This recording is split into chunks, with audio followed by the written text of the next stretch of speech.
I just knew I had a lot on the line. That's all. My whole focus was getting to the next round. That was it. Like, it's nothing else. I'm just focused on getting from the audition to the cypher to the battle to like, I'm like, I gotta get to the finale. That's it. That was just my whole goal.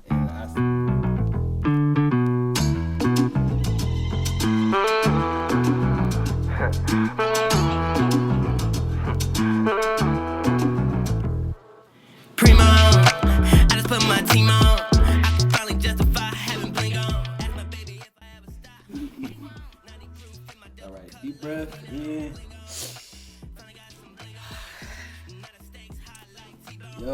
Yo, welcome to the season premiere of Rhythm and Ball, a sports and music podcast formerly known as the Preem Pod. I'm your host, Jace Preem. I'm sitting here with a hometown hero. She battle rapped in front of frickin' Eminem. She met DJ Khaled and he needed to get a picture with her. She's sitting at about 40K monthly listeners on Spotify. Mrs. Rhythm and Flow finalist herself, Detroit Diamond. What up, though? Thanks for having me. How does it feel to be a Netflix star just like that? It kind of feel regular. It's like, I mean, I'm definitely getting like more attention, obviously. Like, I can be out anywhere and people just randomly like, oh my God, it's you. Yeah, like they be freaking out to see me and stuff like that. But for the most part, it's cool. Like it's still regular. I'm still hustling, still, like I keep saying, like, I ain't no millionaire overnight. You feel me? Like, we still got to put the work in. So, but it's definitely, it's super dope. Like, I appreciate Netflix and the whole team, Jesse Collins Entertainment, and everybody that was a part of having me on the show. I definitely appreciate it. I appreciate them as well, and I'm sure the whole city of Detroit appreciates them. Mm-hmm. And just between you and the Lions, like 2024 was just a great year. Shout out to the Lions, to be from Detroit. Yeah. And it's really looking like we're gonna keep that momentum going into 2025 because we just might make the Super Bowl. Cade is playing like young LeBron, and the Pistons ain't make the Super Bowl yet, but we might. We praying that we make the Super Bowl, but playoffs start next week, so yeah. And then we got the Pistons over 500 for the first time. Oh yeah. Pistons doing their thing too. Cade Shout out is to playing crazy, and then Detroit Diamond is giving us a project. So it's like Rookie of the Year. 2025 is crazy. Can you tell us a little bit about the Rookie of the Year EP and what we can expect? So Rookie of the Year, obviously it's my first project of 2025. I've been working on it for probably like a good year and a half, just of songs that I was like starting to write while I was living in my car. Like, one song that I wrote on there is called Loyalty. I wrote that while I was in my car. And then the rest of the songs, they was just happening as I was experiencing life throughout all last year for the most part. My producers that's on there, shout out to Lo, shout out to Khaled. I did some songs with Monty, like, shout out to all them. And I just feel like, it's my first little taste to the world after the show came out. So like, you get to see and hear me, as an artist outside of TV. Yeah, and I know the first project that anyone drops fresh off of anything like that is like going to have a lot of eyes on it. Mm-hmm. What do you feel like is going to be everyone's favorite on that? What's going to be the one with the star next to it? So far, I mean, it's Go, because I already put Go out, and like, I get the most love from Go. Like, everybody, I want to go, gotta go. Like, it's so catchy, it's smooth. Shout out to Corazon. He made that beat. So, Go is a fan favorite. I think I got a song called Speeding on there too that is like super turn. I feel like people gonna like that. Fritchie Freestyle on there too. So, Fritchie Freestyle is just straight bars. For the whole 2 minute, 2:30 is straight bars. So, but it's a nice little vibe. I give you a balance of like, you get some hype music, you get some real music, and then you just get some vibes. So I feel like it's a solid balance for it to be an EP, because it's only 7 songs. Yeah, and that's a generous EP. Yeah. Another thing you said that pointed out, and anyone who watching this who knows my testimony, it definitely pointed out too.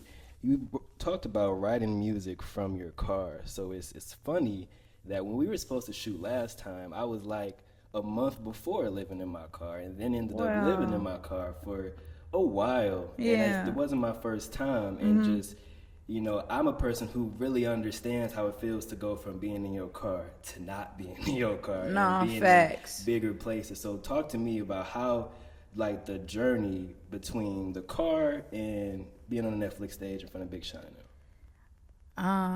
Man, it was like a crazy transition, I should say, because from when I got the email about being on the show, it was like in October of 2024. 2023. And so we were still doing like auditioning process throughout that whole time. So from like October, November, December, we were still doing a bunch of stuff to even get put on the show. Wow. So, but once I finally realized that I was going to be on the show, I ended up moving from LA back to Detroit to stay with my mom for a while because I just needed to be able to like mentally get my mind right. I'm like, I can't do this in the car. Like I can, but I don't want to, you know? So, I did that. And then once I flew out to Atlanta to start filming, it was great because it was like I had a whole month to like almost 2 months of security, you know, like they paid for my hotels, my food. Like it just was like it gave the star lifestyle that, you know, that I'm planning on having. So it was super nice. Right now, I mean, it's still just, I'm still in survival mode, like still trying to, you know, like get fully secure in my life and everything like that. But I know it's about to come and I'm going to be good. Like 2025 going to be like probably one of my best years. I feel that. And I really like, and just being able to watch this show again and just also just even hearing, just watching your page recently, I've been able to relate so much just with like the dynamic change and everything is shifting. Cause also just like y'all said, you don't be outside. Like, no, like I just moved That's out it. here and like been working. And it's like, it's go time, man. In a minute, you're going to be performing for our original show, Raw Roots, which is basically like our own version of like One Mics, where we only focus on the raw roots of music. So no hoes, no fancy background, no unfiltered bars, just the artist as the main focus. Right. Watching the show, I had a chance to hear about your roots and hear about why you do the things you do, why you are the way you are. For the people who were under a rock in a coma last year, didn't see the show, can you give them a little bit about how you went from a hooper to a rapper? Well, I played basketball my whole entire life, pretty much. Like I started when I was 3. My mama played basketball. We played for the same high school and the same high school coach, Cody. Okay. And then I played like AAU my whole life too. So I was traveling, doing that, playing in different cities and states. Yeah. And then I probably had like over 50 different colleges recruit me, like all D1 majors, North Carolina, Tennessee, like everybody that you could think of was recruiting me for the most part. Virginia Tech, everybody, Michigan State. But I ended up going to the University of Texas, El Paso my freshman year. I had played there for a while. It just wasn't it for me because I'm coming off in high school. I was like all city, all state. I averaged like 28 points, 8 assists, 8 rebounds, like hooping for real. So yeah, I'm like, when I get to college, I'm like, I'm supposed to be playing and hooping for real. So when I wasn't, it kind of like just took the love away from it for me. And on top of that, like as I was getting older, my body started to get weak, knees, you know, going bad. I don't got really much cartilage in my knees right now. So when I get my first big bag, I'm getting my knees fixed. You feel me? Everybody want to get new bodies. I need new knees, like for real. So I hooped in college though. I went to a couple different schools. I went to like 3 different universities. I ended up graduating from the University of West Florida though.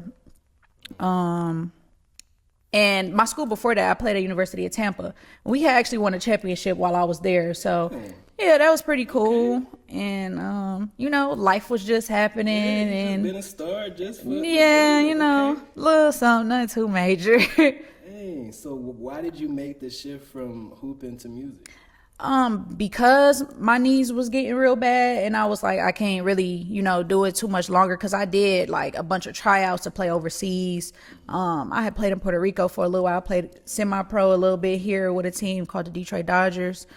And it once my brother had passed away, my brother was like a rapper, so he did music, and it was like, it put me in a really dark space. Like, I was real depressed. I had like fell out of school. It was a lot going on. So to get out of that depression and just to keep moving and still have motion outside of sports, I started doing music again, because I used to write music when I was a little kid, like 7, 8. I used to write poetry. I used to just write little raps and stuff like that. So I'm like, if I can do this again, and I'm able to like keep his name alive and still have fun with it and make a living out of it, it's like, let's just try this, So once I started doing my little car freestyles and stuff, everybody was like, you sweet, you need to take it serious, stuff like that. So I just kept going.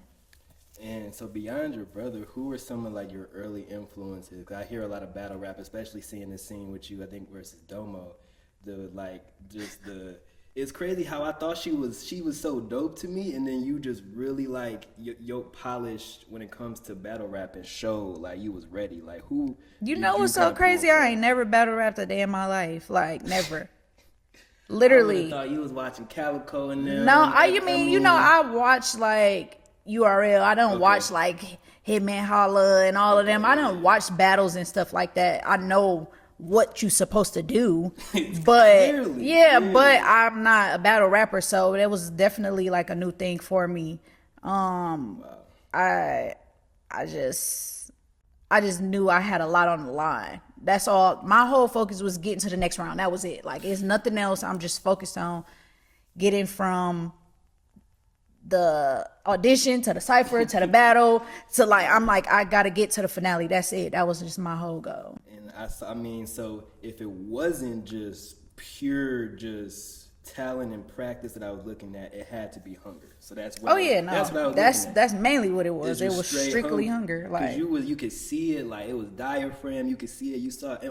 I don't know how many times you watched that and saw his fucking eyebrow go up as you're rapping. Because if that was me, I would have had that on repeat. Like, for you, how was battle rapping in front of Eminem, and like, how are you? Because everybody kept forgetting their shit, and I'm like, I was getting nervous. Like, come on, please. It was crazy, because he just don't seem like a real person. It's like, like Yoshi said, like, Eminem is your favorite rapper's favorite rapper, like, and he don't come outside for just anybody or anything. So we felt super, like honored to even have him come. But in that moment, it's like, yeah, you nervous, but at the same time, it's like, you here to do a job. Like, you're literally trying to win $250,000. I don't care who was standing in front of me. Like, I gotta deliver. That's it. So, yeah, it was cool. But, and what's so crazy? Obviously, because of TV purposes, but like, it took him, the judges in general, like probably like 30, 40 minutes to even decide on our battle.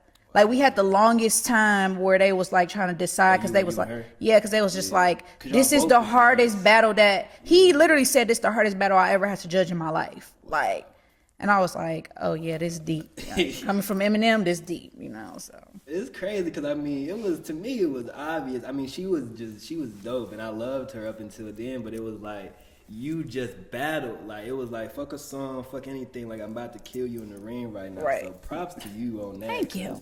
I was watching that thinking she definitely used to battle rap for sure. But, no, I used to do ciphers though. Like, I used to go to the radio station and do ciphers all the time. And I just feel like, I don't know, I just feel like over the years, I just was getting a little bit of different stuff that was preparing me for that moment. Regardless of what it was, I just was dealing with a bunch of stuff. So, yeah, I won and I made it too. So that's all that mattered to me. You did, and you definitely put on for the city, and I love, that you went on there with Detroit in your name. And speaking of that, like, how do you feel like being from the city, growing up in the trenches, how has this shaped the artist you are and the person you are, you think?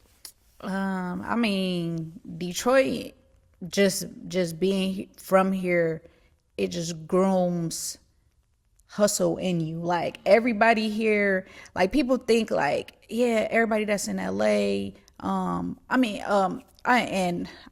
didn't even really mean to say that, but LA, I want to give like my prayers and my thoughts out to them because what they got going on right now. But you know, like LA being like a major city and state, California in general, it's just like when you go out there, it's like a hustler's mentality. Like it seems like everybody is just moving at all times. Ain't nobody sleeping. They just, trying to blow up. But Detroit, I feel like it's really in us to do that. Like it's so people here just hungry. Like you want to be the best at whatever it is you doing. Like the best rapper, the best hairstylist, best designer, makeup artist, like everything. Like we just breed like hustlers and greatness from here. So definitely my upbringing prepared me for like the battle of life in general.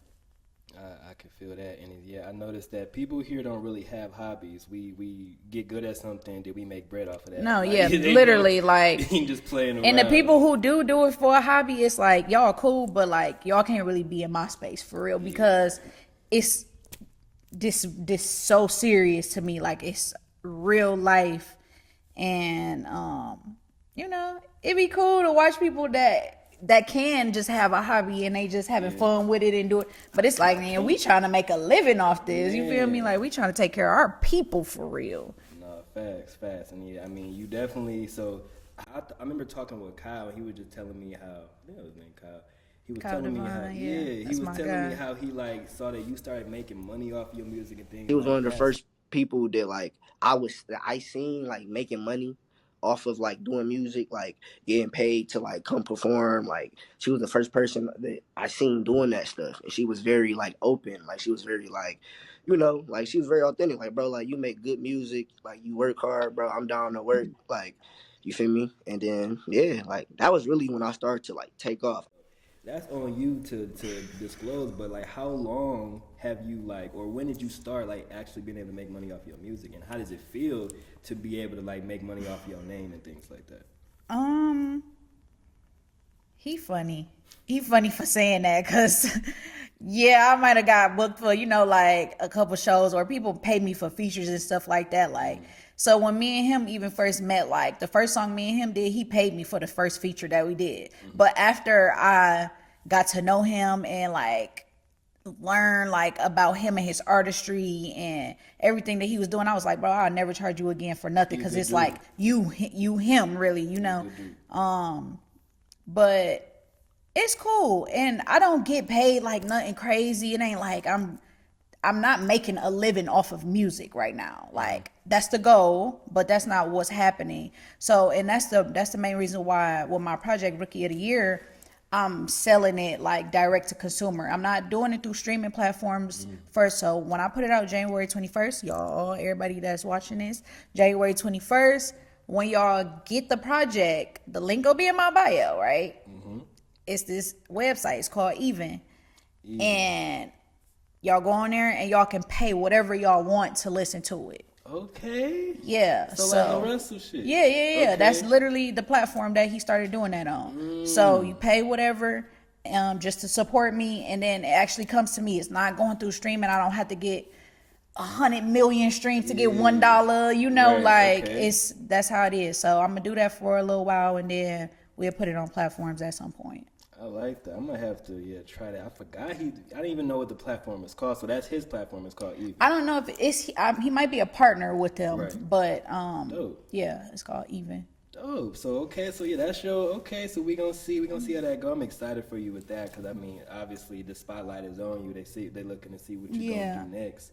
So going back to the show, how did you find, I mean, like you mentioned, you went from the car to the show. How did you find out about the show, and what motivated you to actually audition? I didn't find out about the show, like, they found me. It was literally like I was watching the show season 1 when it came out in 2019. I was watching it one day and I was just like speaking on it. How did people get on this show? And I never hear nothing about the auditions, nothing like that.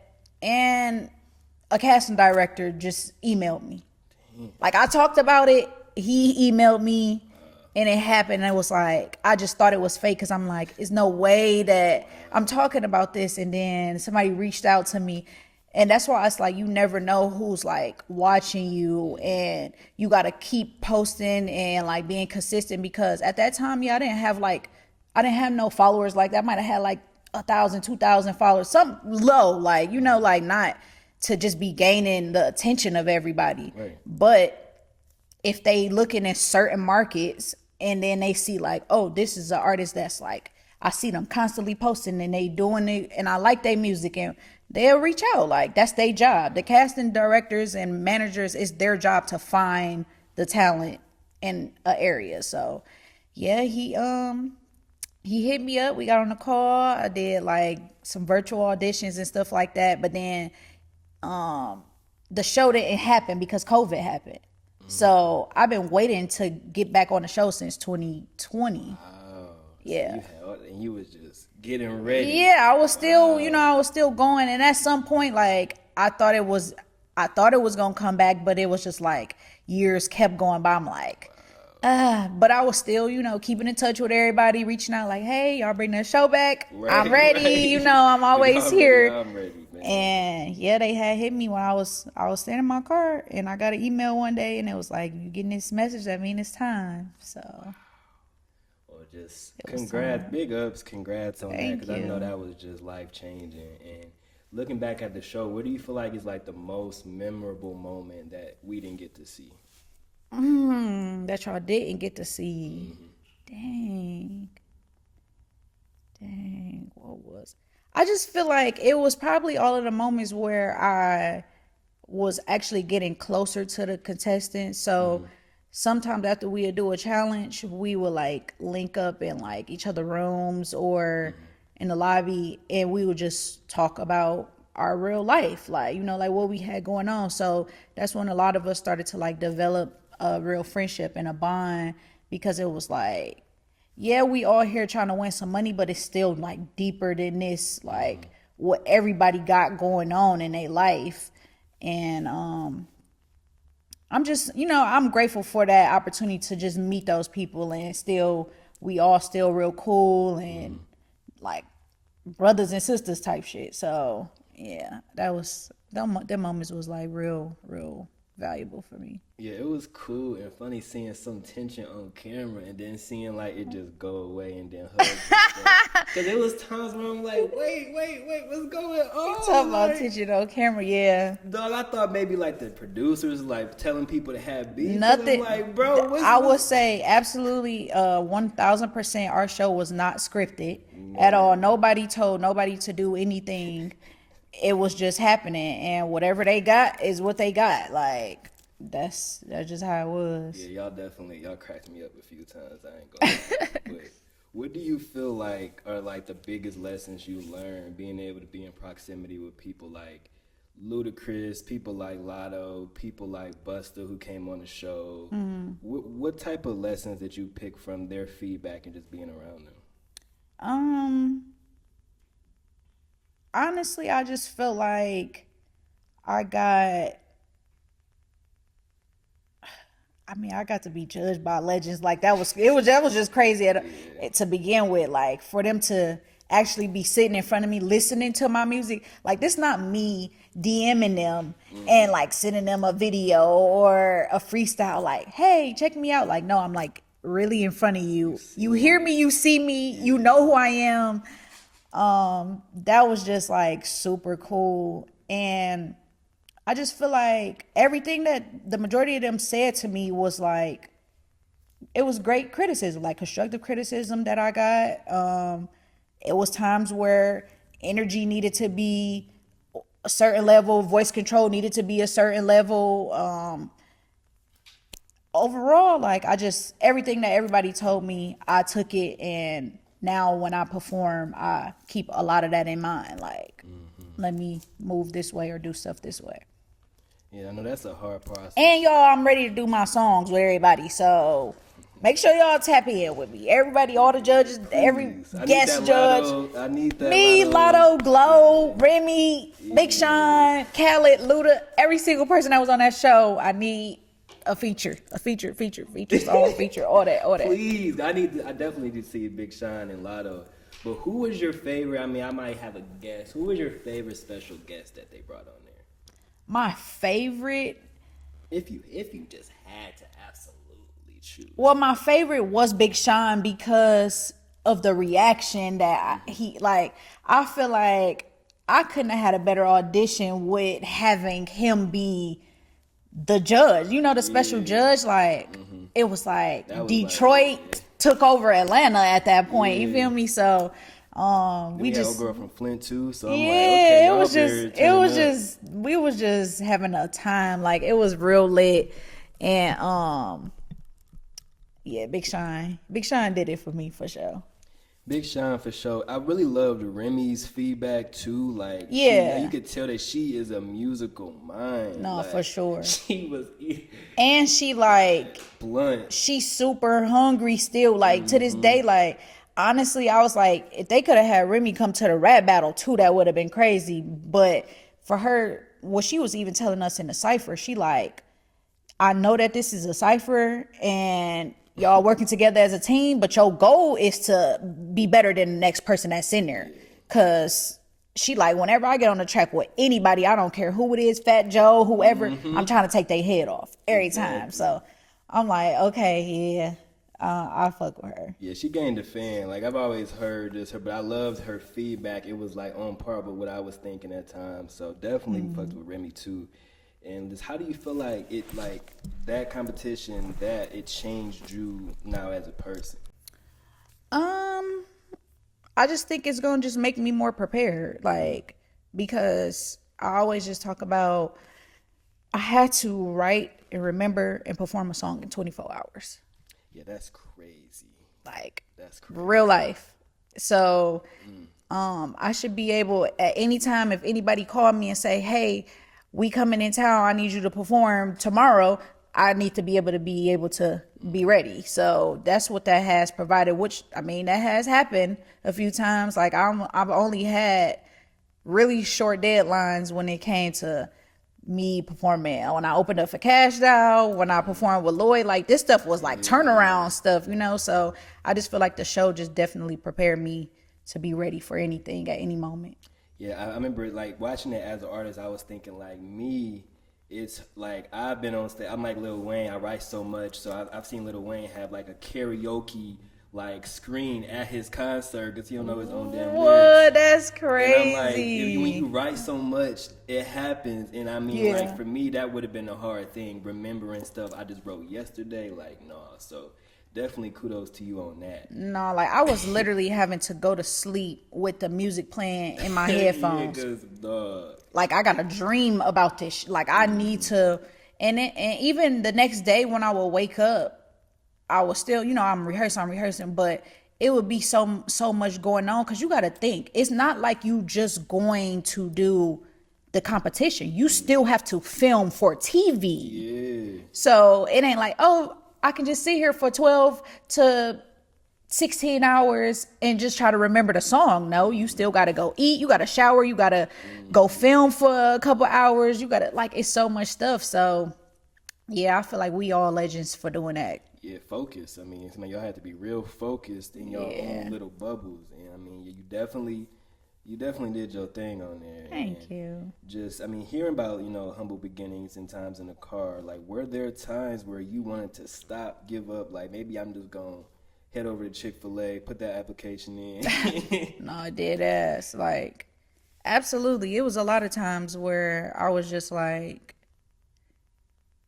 I'm just delusional. Like, I feel like all artists, we feel like that, and it's true. Like, you have to be some form of delusional to be trying to do this, because it's like, it's damn near like trying to make it to the NBA. Yeah, that's really what it is. Like, yeah, like, obviously we got more access because you can just upload your music at any time and niggas can hear it and see it. But still like to be chosen as the ones is real hard. So yeah, I done had a bunch of little whatever type of jobs here and there, you know, and every time I start them, I just be like, this ain't for me. I can't do it. Like, I be in them mucks irritated every time. Like, yeah, I'm about to quit tomorrow. So let me just get this check for this week and I can use it to put it on my video shoot. But then I ain't going back now. But like, for sure, that shit be tough. I DoorDash really I was DoorDashing the day, what was it, like the week before we went to the release of the show. Wow, yeah. Up until then, like, I'm still trying to just make some money. So, get it back. Yeah, man. No, be I like mean, that. I've tried, like, I remember I tried McDonald's for like a day. They gave me this big ass double XL shirt, this dumb hat, bro. I remember I went on my lunch break, didn't come back, bro. I just like, you said this ain't for you. I can't do it. It's like, bro, I'm so happy because, I mean, just being a creative, like, those jobs will kill your dreams and make you think you can't do it. Because you talking to people there. I remember working at a plant, talking to these ladies there, and I'm like, I'm not going to be here that long. Like, we said that. You gonna always say that every job you at, you like, I ain't gonna be there long. Like, talk about, so we said that 20 years ago. I'm like, okay. When I get to a job and I ask them, like, so how long you been here? If they say 10 plus years, first of all, you said 5. I'm just like, Jesus. But, and no knock to anybody who, you know, work a regular job like that. But for me as a creative, I can't even imagine, bro. Like, I go to a job and by the time I get off, I feel like I have nothing left to give.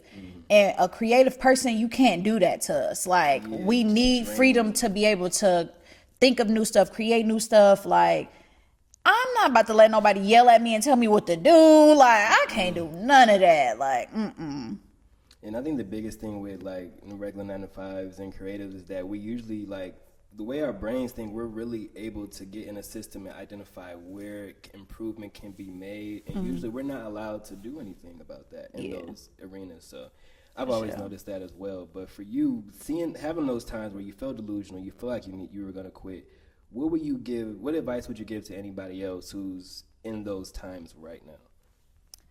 I feel like you should definitely embrace those moments. Like, it's nothing wrong with you feeling down a day or so. It's nothing wrong with you feeling like, you know, like it's overwhelming.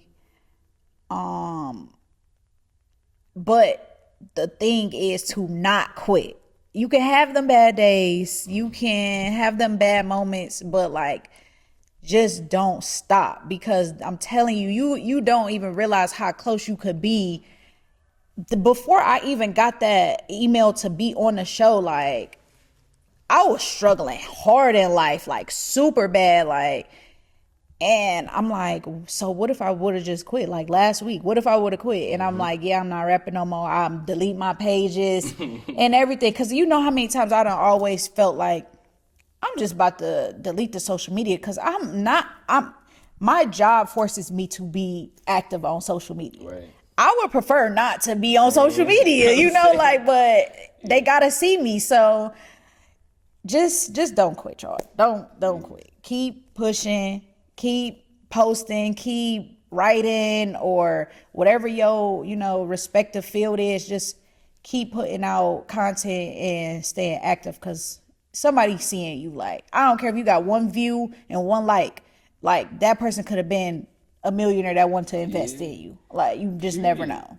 Period. And I mean, anybody who's watching this, who's seen any of my testimony at all, y'all saw last year, I tried to get up out of here 3 times, and now I'm sitting next to Detroit Diamonds. Please don't quit. We were supposed to, and it's just crazy how we even are sitting here, because I'm like, you know what? At that time we were supposed to shoot, shit was just hitting the fan from everywhere. And I'm like, she's never gonna talk to me again.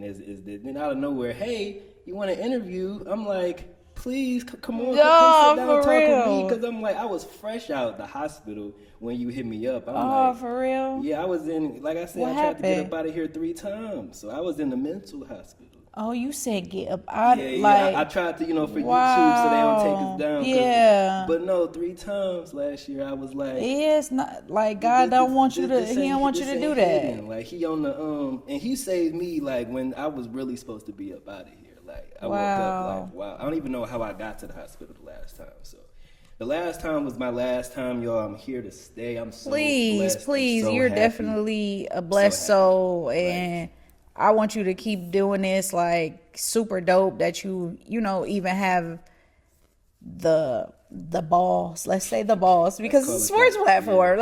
That you have the balls to do this, and it's a lot of people who keep saying I want to do a podcast, I want to do this or whatever, but like you actually did it and you're doing it. So just don't, please. Like, and if you need to talk to anybody, if you ever just want to just cry, scream, whatever, hit me. You got my information now. Like hit me, text me, DM me, whatever. Like, because yeah, that's a major thing. And I had a friend go through something very similar. So it hit home for me. So definitely it was rough. Take care of yourself. And I just appreciate you having the grace and just, for one reaching back out, and then for one I was just validating. I'm like, somebody like God watching, somebody watching, because I'm like, man, how am I about to come out the hospital and start from scratch? And now I'm doing the photography, making music again. So yeah, we good. I'm in a way better place. You got a purpose. You got a purpose. Yeah,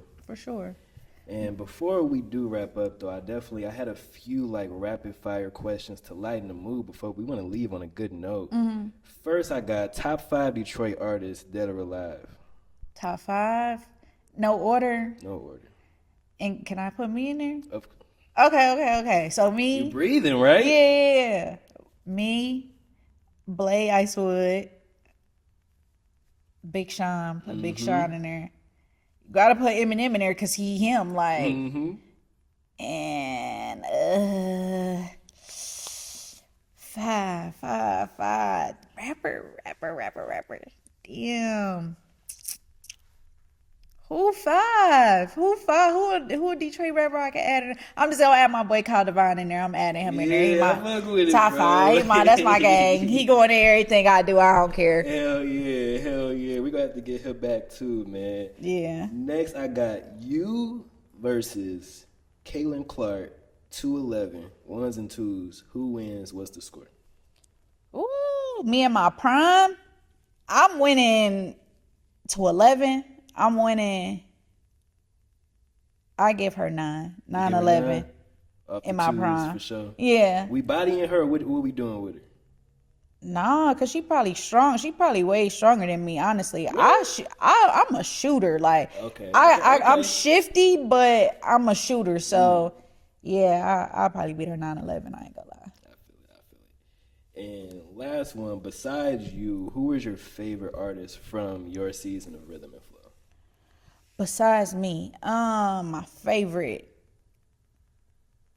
probably it's between I gotta get it's 2 people. Okay. Cause it's between Jazz with an X and Yoshi. Like them my 2 favorite like all around people and artists. Like I tell Jazz all the time, the way that her voice control is and like how she just takes over the room and the crowd, it's like I wish I could do that. Like my voice is it's squeaky. Like I be yelling to get my point across, and it's just like when she open her mouth, it just come out just so sweet. You feel me? And then Yoshi, like her project Super Hard Yoshi, like that's my dog. So Michigan, to have 2 girls from Michigan, that was hard, man. In the top 7 of a show on Netflix, like we legends forever. Okay, like shout out to them. But I mean, I mess with everybody. J Taj music hard, Dre TL his music hard, Cali.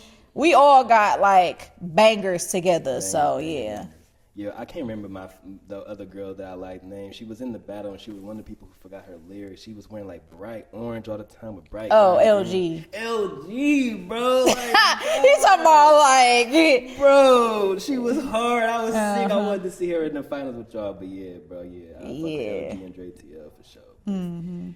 But to leave them with something, I know I don't want to get you out here too late. To leave the people with something, Diamond. What do you think is For artists who are trying to come up like you, what do you think is the biggest piece of advice you want to leave them with after everything you've been through? They can choose.